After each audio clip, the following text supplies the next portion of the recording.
बिस्मिल्लाहिर्रहमानिर्रहीम। अस्सलाम वालेकुम नाज़रीन, मेरा नाम सरवत वलीम है। जहाँ रहें खुशबाश रहें, अल्लाह की अमान मेरे बखैर आफियत आप लोग रहें। आज बाकायदा तौर पे सुप्रीम कोर्ट ऑफ पाकिस्तान के 2 रुकनी बेंच ने इस बात के ऊपर स्टैंप लगा दी है, मोहर लगा दी है कि जंगल का कानून है, उखाड़ लो जो उखाड़ना है।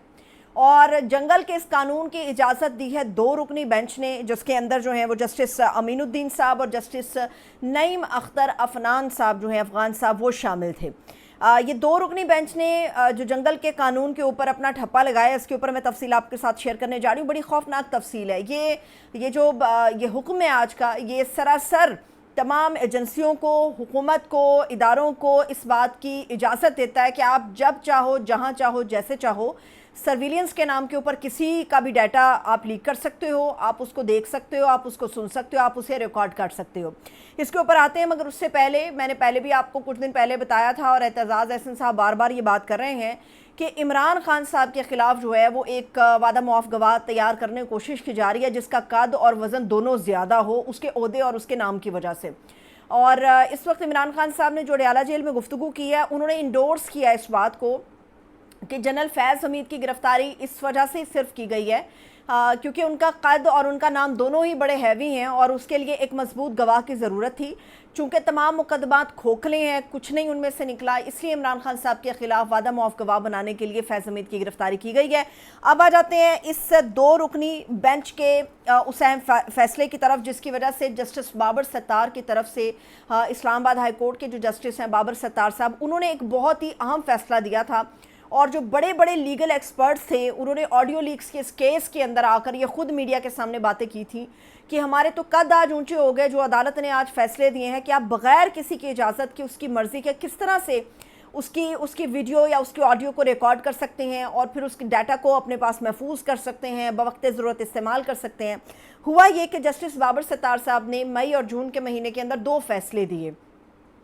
मई की 29 को एक फ़ैसला आया और एक 24 जून को फ़ैसला आया। ये दोनों जो फ़ैसले थे ये मुअत्तल कर दिए गए आज सुप्रीम कोर्ट के इस 2 रुकनी बेंच की तरफ से। और ना सिर्फ मुअत्तल किए गए बल्कि जस्टिस बाबर सत्तार साहब को उनकी जो आइनी औकात है वो भी याद दिलाई गई कि आपका इख्तियार ही नहीं था जिससे आपने तजावुज़ किया है और आप ये जो है ये नोटिस नहीं ले सकते थे, आप इसके ऊपर फ़ैसला नहीं दे सकते थे।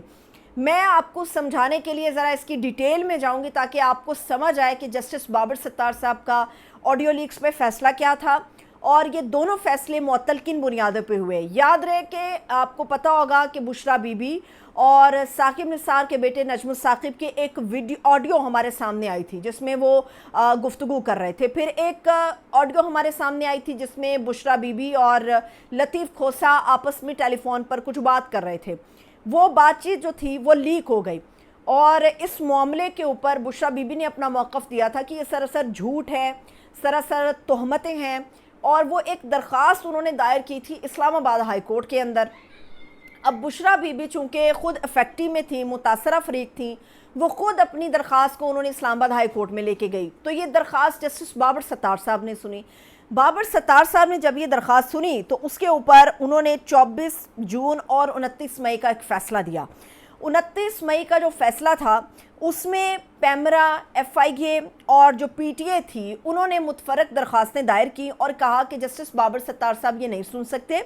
क्योंकि जस्टिस बाबर सत्तार साहब उन जजेस में शामिल हैं जिन्होंने ये कहा है कि उनके ऊपर मुदाखलत और दबाव और प्रेशर है उनके ऊपर कि वो फ़ैसले अपनी मर्ज़ी और इंसाफ के मुताबिक नहीं दे सकते, जिसके ऊपर इन तीनों इदारों ने मुतफ़रक़ दरख्वास्तें दायर की और कहा कि जस्टिस बाबर सत्तार साहब जो हैं वो इस केस से अलग हो जाएं। इसके ऊपर जस्टिस बाबर सत्तार साहब ने ये मुतफ़रक़ दरख्वास्तें मुस्तरद भी कर दी और उन्होंने कहा कि आइन और कानून के मुताबिक फ़ैसला भी होगा। इन इदारों के ऊपर उन्होंने 5-5 लाख रुपए जो है वो जुर्माना भी आयद किया और उन्होंने कहा कि जिस समाअत जो है वो मैं ही सुनूंगा। 29 मई को जो समाअत हुई और जो फ़ैसला आया 5-5 लाख रुपए इन इदारों पे जुर्माने का और इनकी दरख्वास्तें मुस्तरद करने का, इसके नतीजे में एतजाज़ अहसन साहब ने उस दिन इस कोर्ट के इस्लामाबाद हाई कोर्ट के बाहर आके डाइस पे जो गुफ्तगू की उसमें उन्होंने कहा कि आज जो इस्लामाबाद हाई कोर्ट ने परखचे उड़ाए हैं, कानून की जो सही बुनियाद डाली है, अपने सही मनसब का जो इस्तेमाल किया है, उसके बाद मेरा कद 20 फुट ऊंचा कर दिया इस फैसले ने। 29 मई का दिन गुजर गया اس کے بعد ایک دوسرا فیصلہ 24 جون کو جسٹس بابر ستار صاحب نے آڈیو لیکس کے اس کیس کے اندر دیا۔ 24 جون کو جو فیصلہ جسٹس بابر ستار صاحب نے دیا اس میں انہوں نے بڑے سنگین قسم کے سوالات اٹھائے۔ اس میں انہوں نے کہا کہ کوئی بھی ٹیلی کمیونیکیشن کمپنی بھی اگر پاکستان کے اندر ٹیپنگ کر رہی ہے، فون ٹیپنگ ہو رہی ہے لوگوں کی، تو ان کے پاس کوئی قانونی اختیار اس بات کا نہیں ہے۔ اور اگر یہ کہا جاتا ہے کہ جی پاکستان چونکہ دہشت گردی کی لپیٹ میں ہے اس لیے سرویلنس کی جاتی ہے امن کی خاطر، پاکستان کی خاطر، تو انہوں نے کہا کہ صرف پاکستان میں دہشت گردی نہیں ہے، دنیا کے بیشتر ایسے ممالک ہیں جہاں پر دہشت گردی ہے، لیکن اگر کہیں بھی ڈیٹا ٹیپ کیا جاتا ہے یا فون ٹیپنگ ہوتی ہے کسی بھی ملک کے اندر تو ان کے اندر کچھ رولز ہیں۔ پاکستان کے اندر ٹیپنگ کے حوالے سے نہ کوئی قانون موجود ہے، نہ کسی قسم کے کوئی رولز موجود ہیں، تو اس لیے جو ہے یہ نہیں ہو سکتا۔ تو اس وقت 24 جون کو ایڈیشنل اٹارنی جنرل نے جسٹس بابر ستار صاحب کے سامنے ایک استدعا کی۔ انہوں نے کہا کہ یہ آپ ایسا کریں کہ آپ اس معاملے کی جو سماعت ہے آڈیو لیکس کے کیس کی، تو آپ سے استدعا ہے کہ آپ اس کو چیمبر میں سن لیں۔ اچھا، چیمبر میں یاد رہے کہ ججز صرف وہی معاملات سنتے ہیں جس میں آپ کی قومی سلامتی کا معاملہ ہو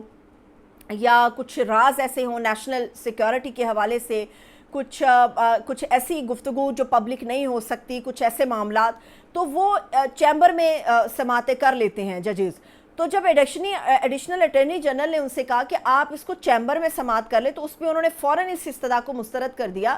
انہوں نے کہا کہ یہ کوئی نیشنل سیکیورٹی کا کوئی ایشو نہیں ہے، یہ عام آدمی کا ایشو ہے، بنیادی حقوق کا معاملہ ہے پاکستان کے شہریوں کے۔ تو انہوں نے کہا یہ نہیں ہو سکتا کہ میں اس کو کورٹ روم سے اٹھ کے چیمبر میں جا کر اس کی سماعت کروں، اس میں کوئی چھپانے والی بات نہیں ہے۔ تو اس دن انہوں نے جو فیصلہ دیا اس میں آخری سماعت تھی جسٹس بابر ستار کی، ابھی اگلی سماعت آنی تھی آڈیو لیکس کے اوپر۔ تو آخری سماعت میں جسٹس بابر ستار صاحب نے یہ حکم دیا تھا کہ یہ جو میں فیصلہ دے رہا ہوں اس کی ایک کاپی وزیر اعظم میاں شہباز شریف صاحب کو پیش کی جائے اور اس کی کاپیاں کروا کے جو کیبنٹ ممبران ہیں ان کو بھی دی جائے۔ دوسرا انہوں نے کہا تھا اپنے آخری آرڈر کے اندر کہ ایجنسیاں اس معاملے پہ رپورٹ بنائیں اور وہ تمام رپورٹ اس کو یکجا کر کے ہماری گورنمنٹ کے سامنے پیش کی جائے۔ مگر اپنے فیصلے میں انہوں نے چند بڑے اہم سوالات رکھے تھے اور کہا تھا کہ جب میں اگلی سماعت کروں گا تو ان سوالوں کے جوابات میرے تک پہنچنے چاہیے، اور جو سوالات انہوں نے رکھے تھے وہ بڑے ویلڈ تھے۔ جسٹس بابر ستار صاحب نے سوالات یہ رکھے تھے کہ یہ جو کس سسٹم کے تحت اس ڈیٹا کو محفوظ کیا جاتا ہے۔ پہلی بات یہ کہ یہ جو ٹیپنگ ہوتی ہے کس سسٹم کے تحت ہوتی ہے۔ پھر انہوں نے کہا کہ اس سسٹم کو چلانے کا ذمہ دار کون ہے، ہمیں اس کا بھی بتایا جائے۔ پھر یہ بھی انہوں نے کہا کہ ایک عام شہری کا ڈیٹا جو لیک ہوتا ہے بتایا جائے کہ اس کا انچارج کون ہے اور اب تک کتنے لوگوں کی فون ٹیپنگ کر کے جو ڈیٹا ہے اس کو لیک کیا گیا ہے اور یہ کس قانون کے تحت ہو رہا ہے، کس سسٹم کے تحت ہو رہا ہے۔ یہ وہ اہم سوالات تھے جو جسٹس بابر ستار صاحب نے اپنے آخری آرڈر میں دیے اور یہ کہا کہ اگلی سماعت میں یہ سب سنے جائیں گے اور دیکھے جائیں گے۔ لیکن اگلی سماعت ہونے سے پہلے ہی آج سپریم کورٹ آف پاکستان کے 2 رکنی بینچ نے، جس میں جسٹس امین الدین ہیں اور جسٹس نعیم اختر افغان صاحب ہیں، انہوں نے اس فیصلے کو نہ صرف معطل کر دیا بلکہ چارج شیٹ کر دیا جسٹس امین الدین نے بابر ستار صاحب کو کہ آپ نے آرٹیکل 199 کی خلاف ورزی کی ہے، اس کی حد سے تجاوز کیا ہے، آپ کا اختیار ہی نہیں بنتا تھا کہ آپ اس کے اوپر کوئی اس طرح کا فیصلہ دیتے۔ لیکن بدنیتی کہاں پر ہے یہ میں آپ کو بتاتی ہوں۔ بدنیتی یہ ہے کہ آڈیو لیکس کا جو کمیشن تھا اس میں حکومتی انکوائری کمیشن کے جو رکن ہیں وہ جسٹس نعیم اختر افغان صاحب ہیں۔ ہونا تو یہ چاہیے تھا کیونکہ یہ حکومتی انکوائری کمیشن کے ممبر رہے ہیں، اس کا حصہ تھے، تو یہ بینچ میں نہ بیٹھتے۔ قانونی اگر دیکھا جائے تو ان کا بینچ میں بیٹھنا بنتا نہیں تھا۔ اگر بیٹھ گئے تو اوپر سے ایسا فیصلہ دیا جس کے بعد عدالت کی طرف سے، جو سپریم کورٹ کے اس بینچ کی طرف سے ایک کھلی چھوٹ دے دی گئی ہے کہ آپ کسی کے بھی گھر میں کیمرہ ڈال کے تو آپ اس کی آڈیو ویڈیو ریکارڈ کریں۔ سرویلنس کا ایک نظام ہوتا ہے، کسی کی بھی نگرانی کا ایک نظام ہے۔ کیا 24 کروڑ لوگ جو ہیں وہ ایک ایسے مدار میں گردش کر رہے ہیں کہ آپ کی پرائیویسی کچھ نہیں ہے، آپ اپنے اہل خانہ کے ساتھ موجود ہیں، آپ جو گفتگو کر رہے ہیں کوئی پرائیویسی نہیں ہے،